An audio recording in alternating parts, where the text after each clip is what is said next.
नमस्कार, आपका स्वागत है। हिंदू धर्म में होली को प्रमुख त्योहारों में से एक माना जाता है। होली का त्योहार बहुत ही धूमधाम से मनाया जाता है। रंगों के इस त्योहार में जहाँ जमकर मस्ती की जाती है, वही दूसरी ओर वास्तुशास्त्र में भी इस त्योहार को बेहद ही महत्वपूर्ण माना गया है। फाल्गुन मास की पूर्णिमा के दिन मनाए जाने वाले इस त्योहार को होली कहा जाता है। इसके दौरान अगर इन छोटी छोटी बातों पर ध्यान रखा जाए तो आप अपने जीवन में खुशियों के रंगों की बौछार कर सकते हैं। तो चलिए दोस्तों, जान लेते हैं आखिर वह कौन सी बातें हैं जो होली के दिन करने से आपका घर सुख समृद्धि से भर जाता है और धन की वर्षा होती है।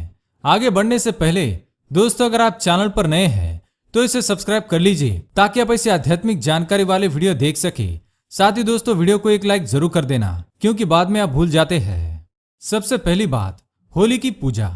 इस वर्ष होली का दहन 28 मार्च को है। होली का दहन का मुहूर्त शाम को 6:37 से लेकर 8:56 तक है। वास्तुशास्त्र के अनुसार होली का दहन दक्षिण पूर्व दिशा में ही करना चाहिए। ऐसा करने से एक पवित्र अग्नि प्रकट होती है, जिसमें सभी तरह की बुराई, अहंकार और नकारात्मकता को जलाया जाता है। यदि आप होली का दहन पूजन अपने घर में कर रहे हैं तो उसे अपने पूजा स्थान में करने की बजाय किसी खुले आंगन में या खुले स्थान पर करें। यदि आपके घर में मध्य यानी ब्रह्म स्थान है तो आप वहां पर होली का दहन कर सकते हैं। लेकिन ध्यान रहे, होली का दहन घर के अंदर किसी भी कमरे में नहीं करना चाहिए। प्राचीन काल में घरों के अंदर ब्रह्म स्थान हुआ करता था, लेकिन आज के समय में ऐसा नहीं है। इसलिए आप होली का दहन घर के बाहर ही करें।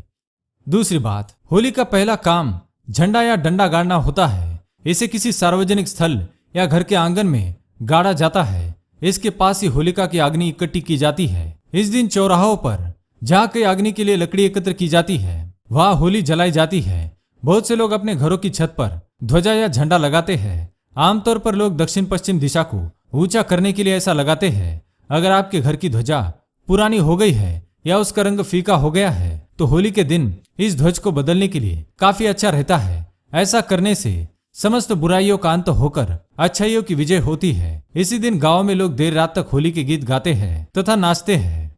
तीसरी बात, रंगों का प्रयोग। होली का त्योहार अपने परिवार और मित्रों में एक खुशियां व मस्ती बांटने का उत्सव है। इसलिए होली को मनाते समय इस बात का विशेष ध्यान रखना चाहिए कि आपके द्वारा की गई होली दूसरे के लिए दुख या परेशानी ना बन जाए। होली के अगले दिन एक दूसरे को रंग लगाकर शुभकामनाएं दी जाती है, लेकिन इस बात का ध्यान रहे कि रासायनिक या हानिकारक रंगों का प्रयोग करने की बजाय नैसर्गिक फूल आदि का ही प्रयोग किया जाना चाहिए। इसके अलावा रंगों को लेते समय भी वास्तु की सकारात्मक दिशा यानी उत्तर पूर्व दिशा से मिलते जुलते रंगों का ही प्रयोग करना चाहिए।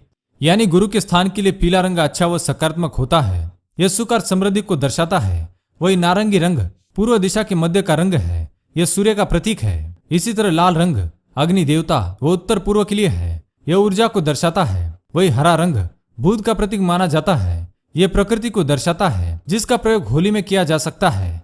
वही नकारात्मक दिशा जैसे दक्षिण पश्चिम दिशा शनि का स्थान होता है। इसी वजह से काले रंग का प्रयोग बिल्कुल भी करना अनुचित है। होली के दिन कपड़े पहनते समय कुछ बातों का ध्यान रखना चाहिए। होली के दिन कपड़ों में गहरे रंगों का प्रयोग कभी करना नहीं चाहिए, बल्कि इसके स्थान पर हल्के रंग के कपड़ों को प्राथमिकता दे। इनमें भी सफेद रंग सबसे अच्छा माना जाता है। यह रंग चंद्रमा का प्रतीक है। यह आपके भीतर की शीतलता व विनम्रता को दर्शाता है। तो दोस्तों, ये थी वह महत्वपूर्ण बातें जो वास्तुशास्त्र में होली के त्योहार के विषय में बताई है। अगर वीडियो पसंद आए तो लाइक करें, कमेंट में ओम नरसिम्हाय नमः अवश्य लिखें। साथ ही चैनल को सब्सक्राइब करें। धन्यवाद।